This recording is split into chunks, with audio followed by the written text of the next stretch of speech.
Hey, what's up? Well, don't really have much time to prepare for this video, but I'm trying to make it quick, and I want to say that it might be weeks before I release it, simply because I may not get that many more opportunities for a while,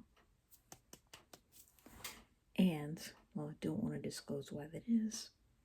It's a good thing.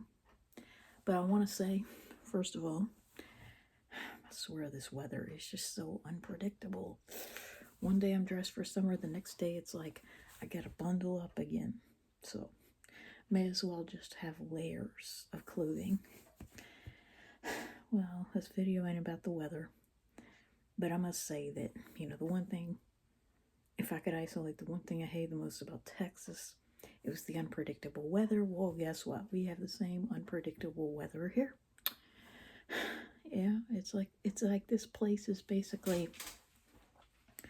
all that's wrong with Texas, but not a lot of good, you know what I'm saying? I mean, there's Mardi Gras, that's a great thing. But other than that, it's pretty much, just if you hate living in Texas, you're probably not going to be happy here either. So, I didn't hate living in Texas, I just don't like the unpredictable weather. So, I like to think that everywhere the weather is somewhat unpredictable. But, what I want to talk about in this video is something, a finding, it's always, I keep unpacking layers and layers and layers of these kid shows. And I will have to put this in a very discreet way, because I'm hoping to delete this stuff off of my phone and stop thinking about it. But I just got to get it out there. I just feel like the world has a right to know, but I don't want to, phrase things in such a way that, I'm going to get in trouble, but still haven't figured out what to do with that bathysphere.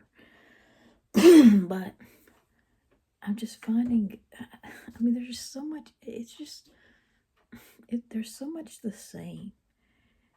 The demographic might vary slightly. You have some shows that are more for boys, some shows that are more for younger children, some shows that are more for girls, some shows that are more for older children. But they all copy from each other, it looks like. And they reuse similar things that I can't explain or describe, to the point where you even forget half the time which character you're talking about. It's so easy to forget, which purple wearing antagonist you're talking about, or, you know what I'm saying, various things like that.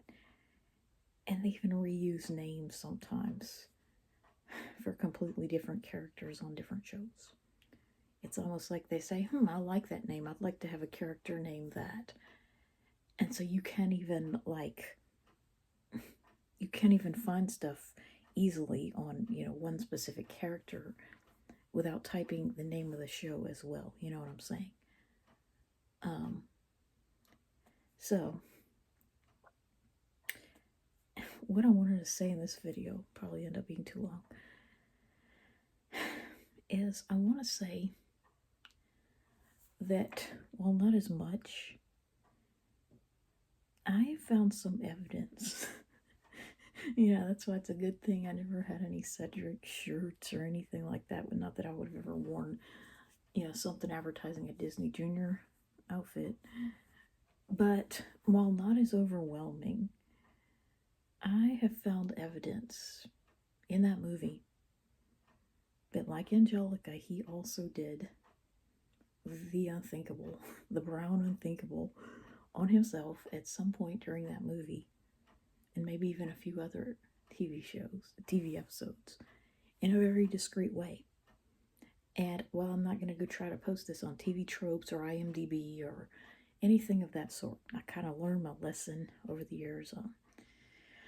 Learn what happens when fans who can't accept certain things find such things, and I just don't want to go through it. I don't want to go through any of it.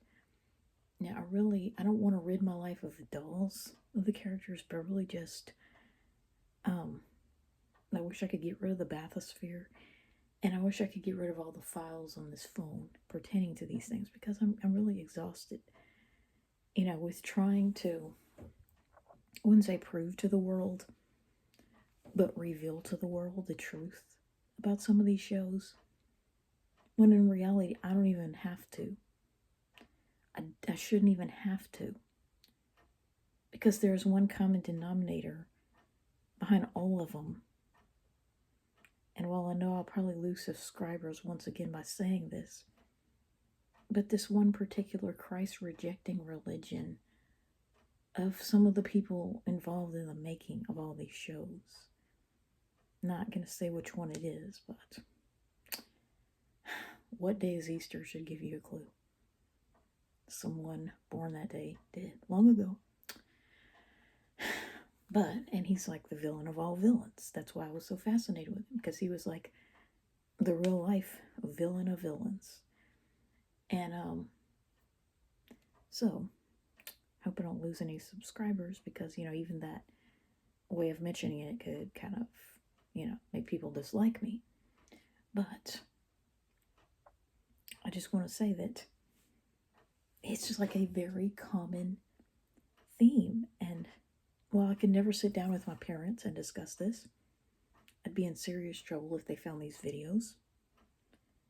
I find that it is a very common thing that you'll have, like, okay, and I find that certain things like in children's media are distractions. You'll have like certain elements of it that are distractions. The most outlandishly childlike things, talking animals, silly gimmicks of, I can't really sit and describe all of them, but just the outlandish silly things will be the distractions that they want kids to focus on. The flying horses, the talking animals, etc. The things that are just ridiculous. That's what they want to distract kids with. And in the case of that third movie that I'm so freaking obsessed with and wish I could get rid of that toy ceremoniously, they distracted kids with this Odorama card. And of course, the thing about the dog speaking, like as if we needed another show with talking animals. Like as if that wasn't destroying the one of the few things that made Rugrats better, and that you didn't have talking animals. You had talking babies that acted like animals. Okay, so they'll have these distractive elements in the foreground of these children's media. Yeah, things are just couldn't happen in real life. Okay, but then behind that layer, they're like ogres. Children's shows are like ogres. They have layers. And that's what these idiots don't understand, is that in order to get what I got out of that movie that I've been saying for all these years, it's like an ogre. You can't just focus on that top layer. You have to peel it back. And it's like an onion and an ogre. And so there's another layer that requires just a little bit of more mature understanding, such as 6th grade science. Objects resist changes in velocity. 2 + 2 = 4. Just basic junior high level knowledge. Then you'll have another layer that requires you to be maybe a young adult. And then you'll have, a symbolic meaning beneath all those layers that requires you to think philosophically and see things symbolically. And to understand things, as being like sublimations of something so much darker and so much worse than what meets the eye. Such as, the 2 princesses and a baby thing, where James turns into a baby, and while it may seem perfectly innocent, when Amber is going to go clean up baby James, because he played with chocolate, well, what children don't understand is that chocolate is symbolic of something. There's something else that somebody probably wishes they could have animated but didn't and couldn't in a Disney Junior show. what else is the color of chocolate that he could have gotten into? And what does chocolate make you have to do? And so a lot of things are symbolic. They want kids to, focus on, take things at face value and focus on the here and the now and what's in the foreground. But then, there's so many layers beneath that. Had to investigate a noise, but you know what I'm saying. It's like, and that's the thing. It's like you can get totally different things out of a show, by seeing it through the eyes of an adult, or even just, depending on the age of the adult, like each age group, gets more out of it than the previous one, and so on, and intelligence levels. So yeah, what I want to talk about is how, I want to title this Female Villains, and how we shouldn't, I'm of the mindset that you should not have female villains at all. I don't care what gender the protagonist is, but the antagonist, I wish there would be a rule that it cannot be a woman, because women just should not be vilified. If there's anything that will turn me off to a series, it's knowing that the villain is a female, predominantly. So, what I want to talk about is how, I just want to say, like, that the things that my findings, so, I mean, it's just a common thing. It's like you'll have, like, all across children's media, you'll have these characters, and they somewhat distract you with such characters as Dylan Tommy, and Boss Baby, and Jack Parr, and I guess Maggie Simpson to a lesser extent, Lily Loud, and mostly boy babies, but occasionally girls. They'll have an archetype of character whose bodily functions can be known and shown, like Tommy and like Dill.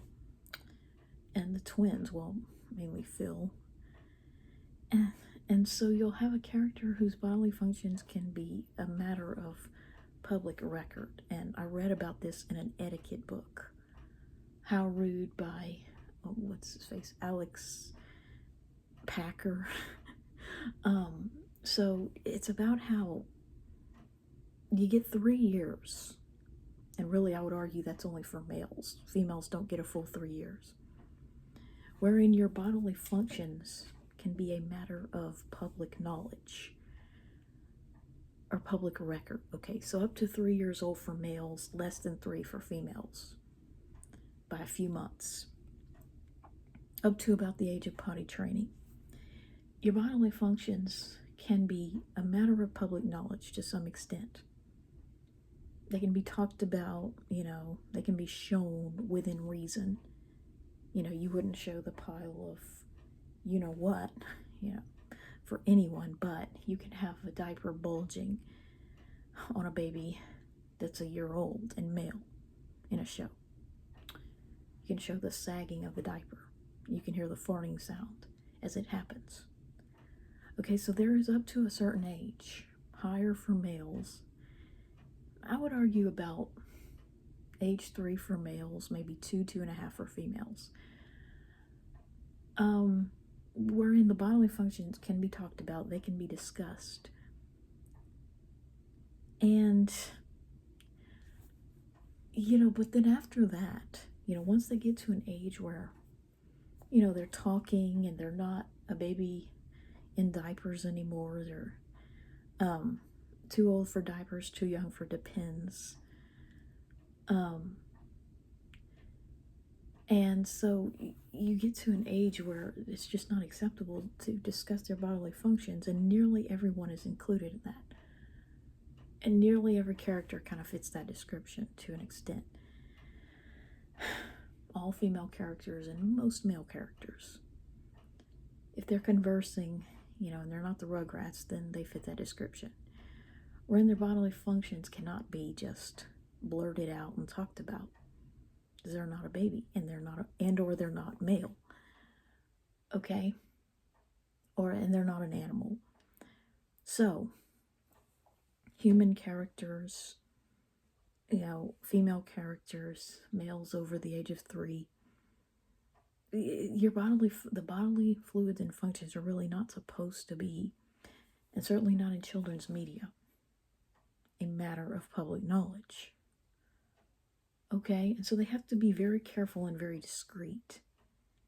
If they throw up, they normally don't show the vomit. And the other thing is, you never, ever, ever want to come out and admit. See, that's where this confusion is. And, people not wanting to believe or accept that Angelica did what she did, because what they don't understand is that while they set a precedent with characters like Dill and Tommy and maybe Phil, they set a precedent wherein those characters, openly have bodily functions on screen. You see the bulge in the diaper. Dill might announce poopy, and they talk about it, okay? So they think that because Angelica has never actually come out and said she pooped herself, ever, they think that automatically means she's never done it on herself. But how many times has she ever done it in the toilet, is what I'm saying. How many times does she ever do it in the toilet? And say, look what I did in the toilet, everybody. Well, she doesn't. Okay? And so, really and truly, the fact that you think that these characters have never self-defecated, we'll put it that way. I hate the word soiling, because as someone who helps with the garden, that, to me, I hate the word soiling because it puts a positive or neutral connotation on something so abhorrent. Okay? So,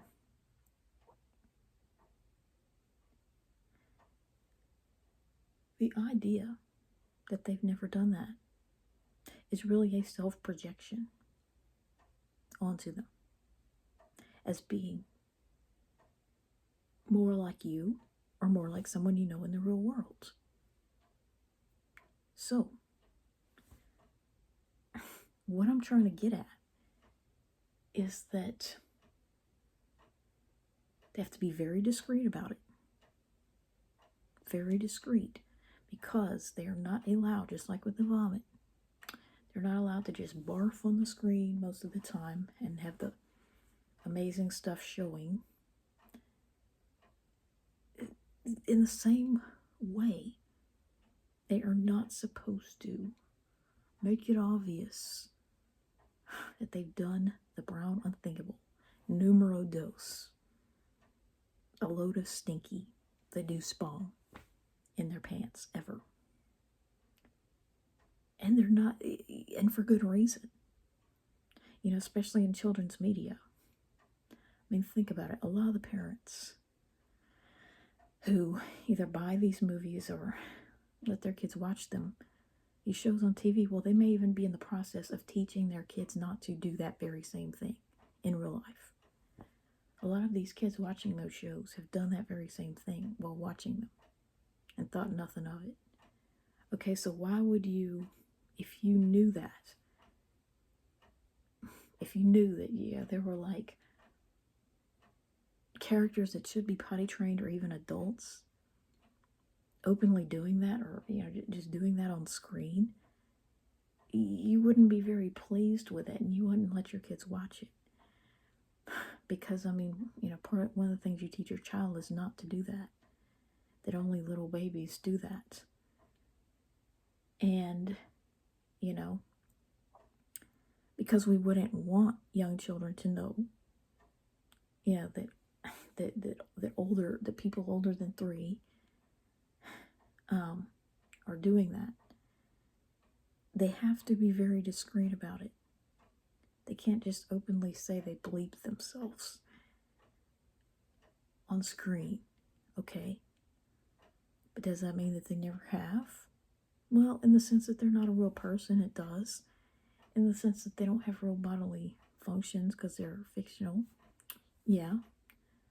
But they do drop hints if you could dig, to a deeper level within the media, the one that's hidden from kids, the one that I've been able to uncover, those hidden lines that they never transcribe that are hidden buried in the music, those scenes that only flash for 1 second and they're dark, and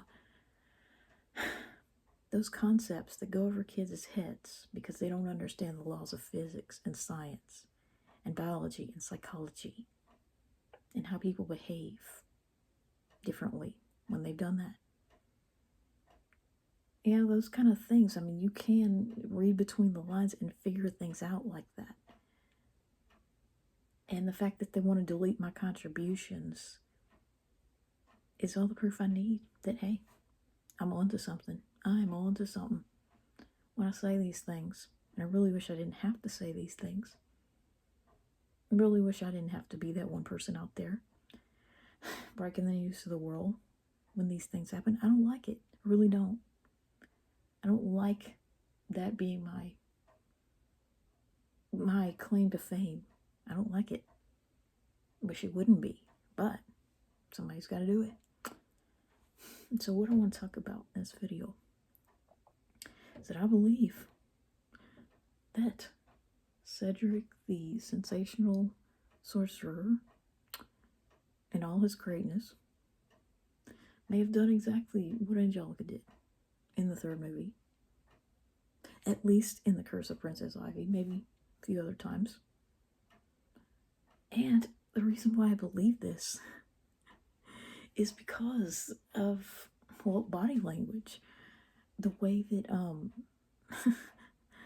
I mean, he clearly has an aversion to sitting down, and even a bigger aversion to standing up once he is sat down.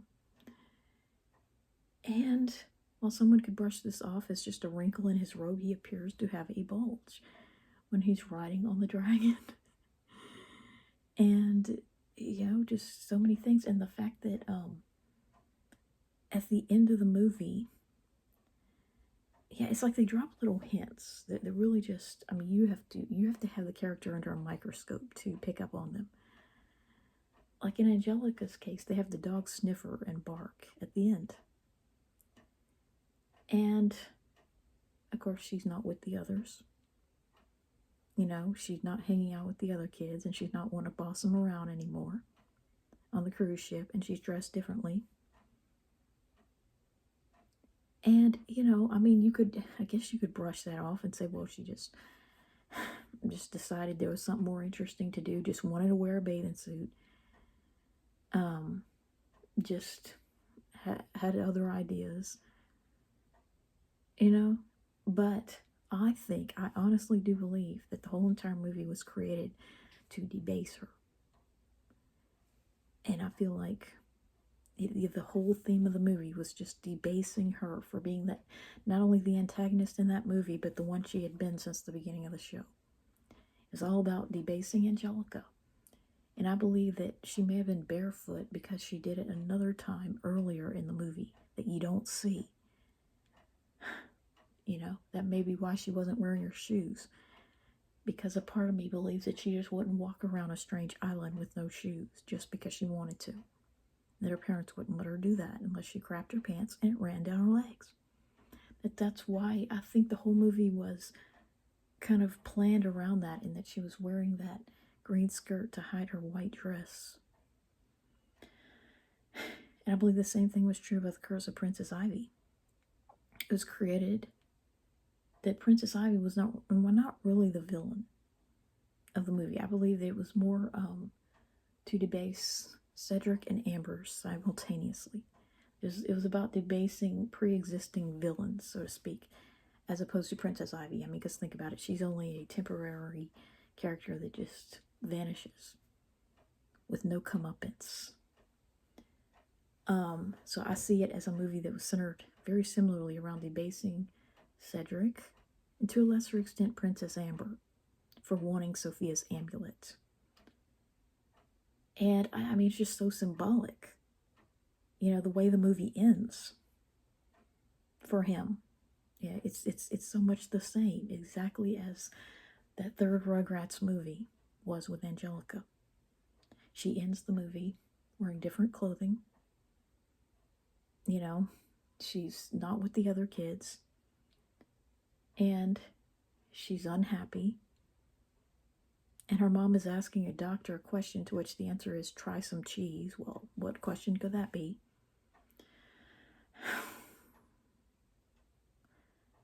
And I feel like same thing was true with Curse of Princess Ivy. Yeah, with Cedric and how he in the beginning of the movie he's this cocky, I'm a royal sorcerer, not a chauffeur. You know, this cocky, arrogant asshole with his pet raven and, you know, want to take over the kingdom as always. And, you know, his cards are so much more important than the two girls or anything they could ever have to say. And so he's arrogant and cocky, self-righteous, prideful, narcissistic, like always, just like Angelica. But the way that he ends the movie tells me everything you need to know as to how that movie was more about debasing him in the worst possible way than it was about Princess Ivy. And to a lesser extent, maybe Amber was caught up in it too. But what happens to him, think about, you know, the way he ends the movie. He, well, near the end, he's basically sitting, I think, in a pile of his own self-righteousness and wondering how he got there, not even remembering anything that happened that day. And he was unable to defeat Ivy. Amber did it. And, but he clearly, not only does he have what looks like a bulge, I mean, you could brush that off, but, I mean, come on, guys. Come on, I know what my eyes see. And he's got a bulge in the back of his robe. And he's walking with his legs about as far apart as he can keep them. He's unable to defeat, no wonder, you know, Princess Ivy didn't take him seriously. Maybe she smelled him from a mile away. And, oh, and by the way, they have a dragon farting during the song. And so he's basically, so he's sitting on the floor, but then at the very end, when they go in the ballroom, I mean, when they're about to have the ball, the anniversary ball, and Amber is like, I know you said I saved everybody, but that doesn't sound like something I would do. And basically, you know, Sophia's like, it doesn't matter. I'm glad you're my sister. I love you anyway, or something like that. And so, you know, and it's a tear-jerking moment, but what nobody notices is how Cedric is standing about as far away from everyone as he can, and he looks despondent. The look on his face is a look of sadness and shame for some reason that they don't tell you.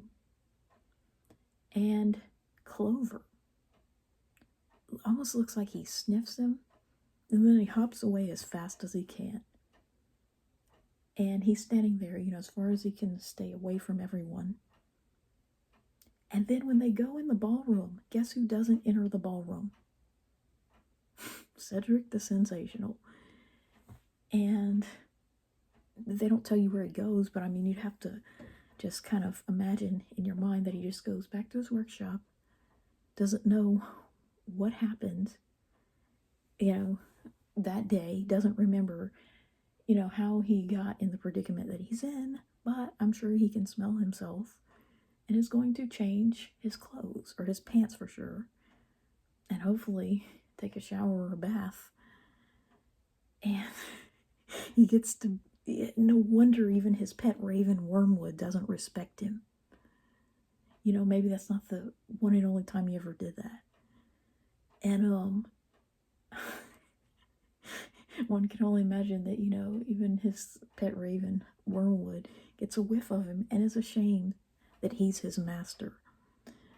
And so, you know, I mean, he farts on screen in many episodes, not just Tea for Too Many, but in various ways. One time when he's transformed into a salamander, he farts on Gnarly the troll. He says, you won't get away with this," and then he farts on him. And so yeah, I mean, it's like, and I think, even the race across New Zealand with Lars, but I don't really want to go into that. That's in the beginning, and he just doesn't go to New Zealand with them. I've talked about it before, but so yeah, a lot of it's just so much the same. It's almost like they know what works. They know what will keep somebody obsessed with the movie. And it's not a protagonist winning a freaking gold medal. Otto can take his bigger trophy and shove it, as far as I'm concerned. I don't care about protagonists winning medals. I just want to see antagonists literally crap their pants. And, this video is way too long, but that's what I want to say. And that's the other reason I don't like female villains, because I like a villain that you can imagine pooping in their pants. And an adult human female just does not fit that description. So go ahead and post this video.